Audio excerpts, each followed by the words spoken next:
সুপ্রিয় শিক্ষার্থী সবাইকে লার্নিং ইংলিশ থ্রু বাংলা সেশনে স্বাগত জানাচ্ছি। সুপ্রিয় শিক্ষার্থী, গতকাল বিশিষ্ট ভাষাবিজ্ঞানী ডক্টর মোহাম্মদ শহীদুল্লাহর প্রয়াণ দিবস ছিলেন। এই প্রয়াণ দিবসে আমি এই বিশিষ্ট ভাষাবিজ্ঞানীর প্রতি শ্রদ্ধা জানাচ্ছি, তার বিদেহী আত্মার মাগফিরাত কামনা করছি। এই বিশিষ্ট ভাষাবিজ্ঞানী একটা কথা বলেছেন যে মা, মাতৃভাষা আর মাতৃভূমি এই তিনটি পরম শ্রদ্ধার বিষয়। এই মায়ের প্রতি, মাতৃভাষার প্রতি, মাতৃভূমির প্রতি গভীর শ্রদ্ধা রেখে আমি এই সেশনটি শুরু করতে চাচ্ছি, যাতে আমাদের শিক্ষার্থীরা তোমরা একই সাথে বাংলাটা সুন্দর করে বলতে শিখবে ও লিখতে শিখবে, ও বিদেশি ভাষা ইংরেজিও তোমাদের জানা হবে খুব সহজে। বিশ্বনন্দিত কবি, বিশ্বকবি রবীন্দ্রনাথ ঠাকুর বলেছিলেন, আগে চাই বাংলা ভাষার গাঁথনি, তারপরে চাই ইংরেজি শেখার পত্তন। বাংলা ভাষার গাঁথনিটা যদি শক্ত না হয়, তাহলে বিদেশি ভাষা শেখাটা আমাদের জন্য একটু হলেও কষ্টকর হয়। কারণ আমরা চিন্তা করি বাংলায়, স্বপ্ন দেখি বাংলায়। এমন কি কেউ আছেন যে বাঙালি স্বপ্নটা ইংরেজিতে দেখে? আমরা কিন্তু চিন্তা করি বাংলায়, স্বপ্নও দেখি বাংলায়। এজন্যই আমরা যখন বিদেশি ভাষা শিখতে যাই, তখন আমাদের যে নেটিভ ল্যাঙ্গুয়েজ আছে, যে স্বদেশি ভাষা আছে, এই স্বদেশি ভাষার ক্যারেক্টারিস্টিক্সগুলো, এর যে ব্যাকরণ আছে, এই ব্যাকরণের যে বৈশিষ্ট্যগুলো আছে, এই ক্যারেক্টারিস্টিক্সগুলো যখন আমরা ভালো করে জেনে যাই, তখন ইংরেজি শুধু না, অন্য ভাষাগুলোর ক্যারেক্টারিস্টিক্স বোঝা আমাদের জন্য খুব সহজ হয় এবং সহজে আমরা নতুন কোনো ভাষা আয়ত্ত করতে পারি। আমি কথা বাড়াচ্ছি না, কথা বাড়ালে আমাদের ভিডিওর পরিধি বৃদ্ধি পাবে, এই জন্যই আমি মূল পয়েন্টে যেতে চাচ্ছি। Let's come to the point. সুপ্রিয় শিক্ষার্থী, আমরা সবাই জানি যে ইংলিশে একটা বিষয় খুবই গুরুত্বপূর্ণ। বিষয়টি হলো প্রেপোজিশন। এই যে প্রেপোজিশনগুলো আমরা ইংরেজিতে যে ইউজ করি, এগুলো আসলে বাংলায় কি নামে পরিচিত? বাংলায় ঠিক কোন শব্দগুলোর জন্য আমরা ইংরেজিতে প্রেপোজিশনগুলো ইউজ করি, আমি সেটার উপরে একটু আলোকপাত করতে চাচ্ছি। সুপ্রিয় শিক্ষার্থী, আমি এখানে কতগুলো বাক্য লিখেছি, বাংলা বাক্য লিখেছি। যেমন প্রথমত লিখেছি বঙ্গোপসাগর বাংলাদেশের দক্ষিণে, অবলিক দিয়ে লিখেছি দিকে অবস্থিত। এই যে আমি দক্ষিণে লিখলাম, এই শব্দটা ছিল দক্ষিণ, এর সাথে এই যে এ বিভক্তি যুক্ত হয়েছে দক্ষিণে। আমি যদি দক্ষিণের সাথে এ বিভক্তি যুক্ত না করতাম, তাহলে এই বাক্যে এটা পদ হিসেবে তার পরিচয় দিতে পারতো না এবং এই বাক্যটাই হতো না, কারণ বাক্যটা তার অর্থ পরিপূর্ণরূপে প্রকাশ করতে পারতো না। আর আমরা জানি যে বাক্য তখনই হবে যখন একাধিক পদ বক্তার মনের ভাব পরিপূর্ণরূপে প্রকাশ করতে পারবে। যদি বক্তার মনের ভাব পরিপূর্ণরূপে প্রকাশ করতে না পারে, তাহলে আমরা সেগুলোকে বাক্য বলতে পারি না। তো এই জন্য দক্ষিণের সাথে এ যুক্ত হয়ে দক্ষিণে হয়েছে। এই যে এটা যে যুক্ত হয়েছে দক্ষিণের সাথে এ, দক্ষিণ যোগ এ, এটাই বলা হচ্ছে বিভক্তি। বাংলায় এটাকেই বিভক্তি বলা হচ্ছে। বিভক্তি হলো বর্ণ বা গুচ্ছ বর্ণ, এরা শব্দের সাথে বসে অন্য শব্দের সাথে সম্পর্ক তৈরি করে। এদের কাজ হলো শব্দের সাথে বসে, হ্যাঁ, অন্য শব্দের সাথে সম্পর্ক তৈরি করে এরা। আবার এখানে আমি কি লিখেছি? দিকে লিখেছি। এখানে এই বাক্যটাতে এ বিভক্তি যুক্ত করলে যে অর্থ প্রকাশ পায়, দিকে যদি আমরা এখানে ব্যবহার করি, একই অর্থ প্রকাশ পায়। আমরা বলতে পারি দক্ষিণে, আবার বলতে পারি দক্ষিণ দিকে। এই দিকেটা, এই শব্দটাই বাংলায় অনুসর্গ হিসেবে ব্যবহার করা হচ্ছে। এই অনুসর্গগুলো বাক্যে কখনো কখনো স্বাধীনভাবে নিজেদের অর্থ প্রকাশ করে, আবার কখনো কখনো বিভক্তির মতো ব্যবহৃত হয়, বিভক্তির মতো এদেরকে ব্যবহার করা হয়। আমরা তার প্রমাণ পেয়েছি এখানে এ যে এ বিভক্তি যে কাজ করছে, এই যে দিকে অনুসর্গটা কিন্তু একই কাজ করছে। তাহলে আমরা এখান থেকে বলতে পারি যে এই যে দিকেটা এখানে বিভক্তির মতো কাজ করছে। বঙ্গোপসাগর বাংলাদেশের দক্ষিণেও বলতে পারি আমরা, দক্ষিণ দিকেও বলতে পারি। এটা হলো বিভক্তি এ, আর এই দিকেটা, এই যে শব্দটা এখানে বসেছে, এই শব্দটা হলো অনুসর্গ। এই শব্দটা এখানে বিভক্তির কাজ করছে।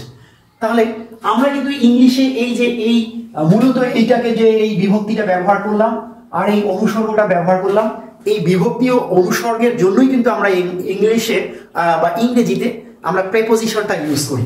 আমি যদি এটাকে ট্রান্সলেট করি তাহলে আমি কি পাবো?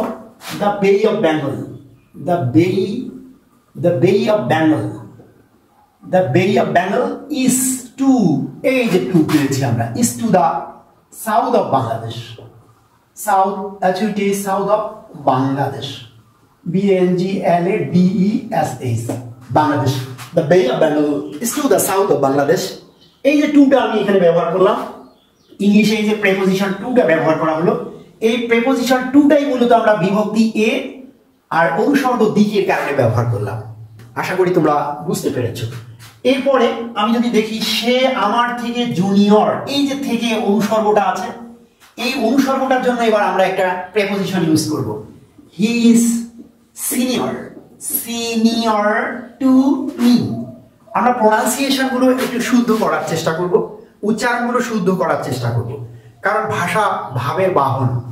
আমরা যদি শুদ্ধ করে আমাদের বাংলা ভাষাটা বলতে না পারি, কিংবা আমরা যখন কোনো ফরেন ল্যাঙ্গুয়েজে কথা বলতে যাই, তখন যদি আমরা প্রোনাউন্সিয়েশন শুদ্ধ করতে না পারি, দুঃখিত, তখন কিন্তু আমাদের আমাদের যে অনুভূতিগুলো যে আমরা ব্যক্ত করতে যাচ্ছি, সেই অনুভূতিগুলো অন্যের কাছে আমরা সুন্দর করে বোঝাতে পারবো না, বা অন্যের কাছে এগুলোকে আমরা সুন্দর করে উপস্থাপন করতে পারবো না। এই জন্য আমরা সবসময় প্রোনাউন্সিয়েশনের দিকে বেশি গুরুত্ব দেব। তাহলে হি সিনিয়র টু মি, সে আমার থেকে বড় বা সে আমার থেকে সিনিয়র, সে আমার থেকে জুনিয়র।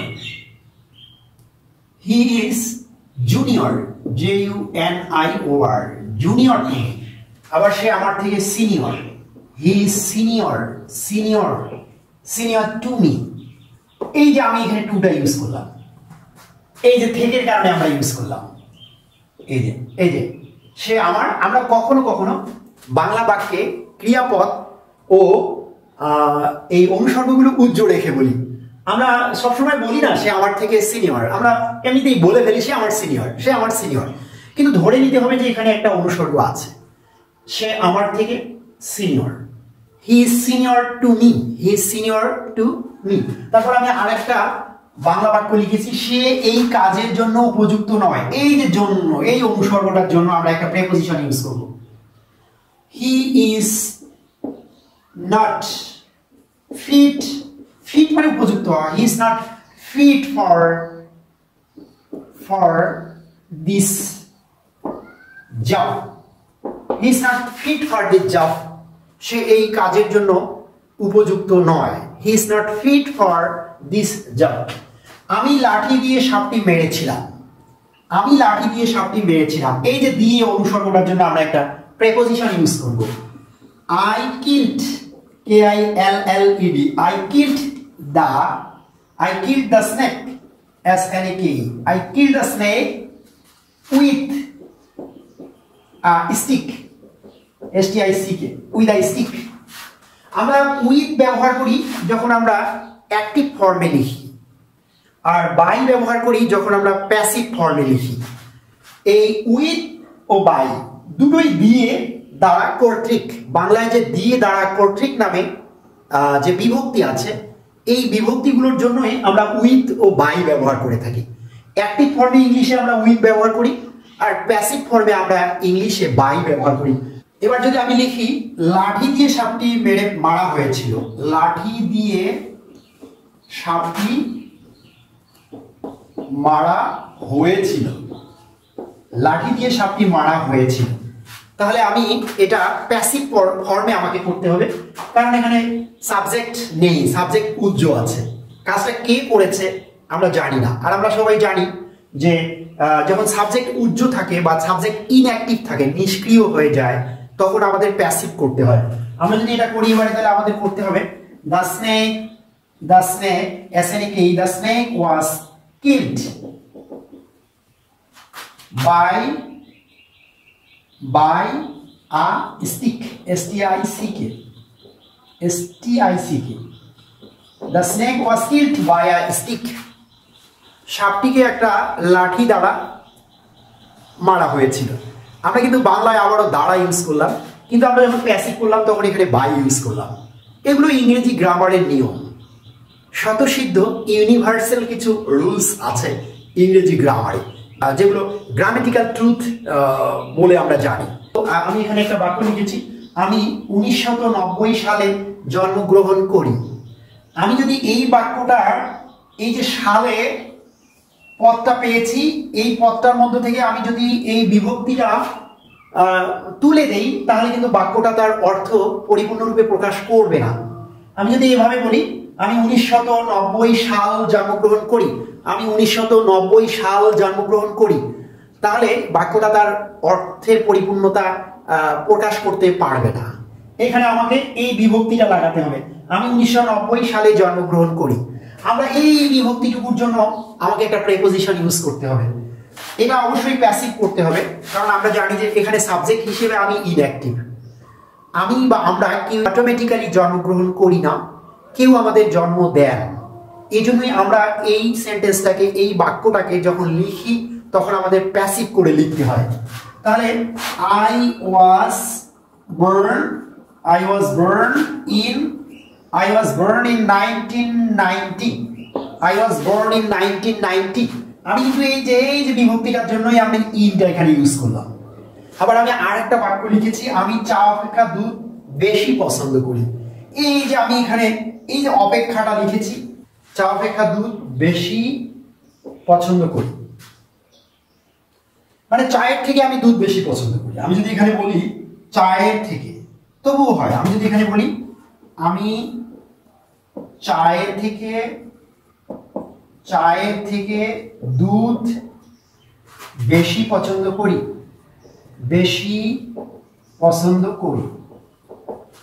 এই যে আমি এখানে যে লিখলাম অপেক্ষা, এই যে চায়ের থেকে, চা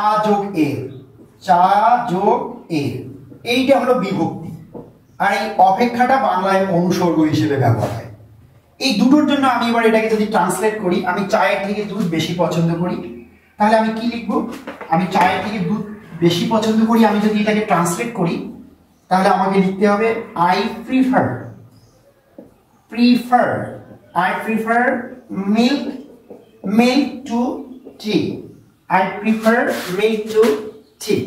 অথবা I prefer milk to tea। আমরা যদি আমাদের মতো উচ্চারণ করি, আমরা যদি নেটিভ ইউজারদের মতো প্রনাউন্সিয়েশনটা করতে চাই, তাহলে আমাদেরকে ছু উচ্চারণ করতে হবে, ছি উচ্চারণ করতে হবে। I prefer milk to tea। এভাবে আমরা উচ্চারণ করতে পারি। তাহলে আমরা এখানে কি ইউজ করলাম? অপেক্ষা। আর এই যে আমাদের এইখানে আমি যে আরেকটা বাংলা বাক্য লিখেছিলাম, চায়ের থেকে, চা যোগ এর বিভক্তি, আর এই অপেক্ষা অনুসর্গটার জন্য এইখানে আমাকে টুটা ইউজ করতে হয়েছে। সুপ্রিয় শিক্ষার্থী, আশা করি তোমরা সবাই বেনিফিটেড হবে আমার এই সেশনটা থেকে। যে সেশনটার নাম আমি দিয়েছি লার্নিং ইংলিশ থ্রু বাংলা। সবাইকে আবারও স্বাগত জানিয়ে এখানেই শেষ করছি। সবাইকে আবারও ধন্যবাদ।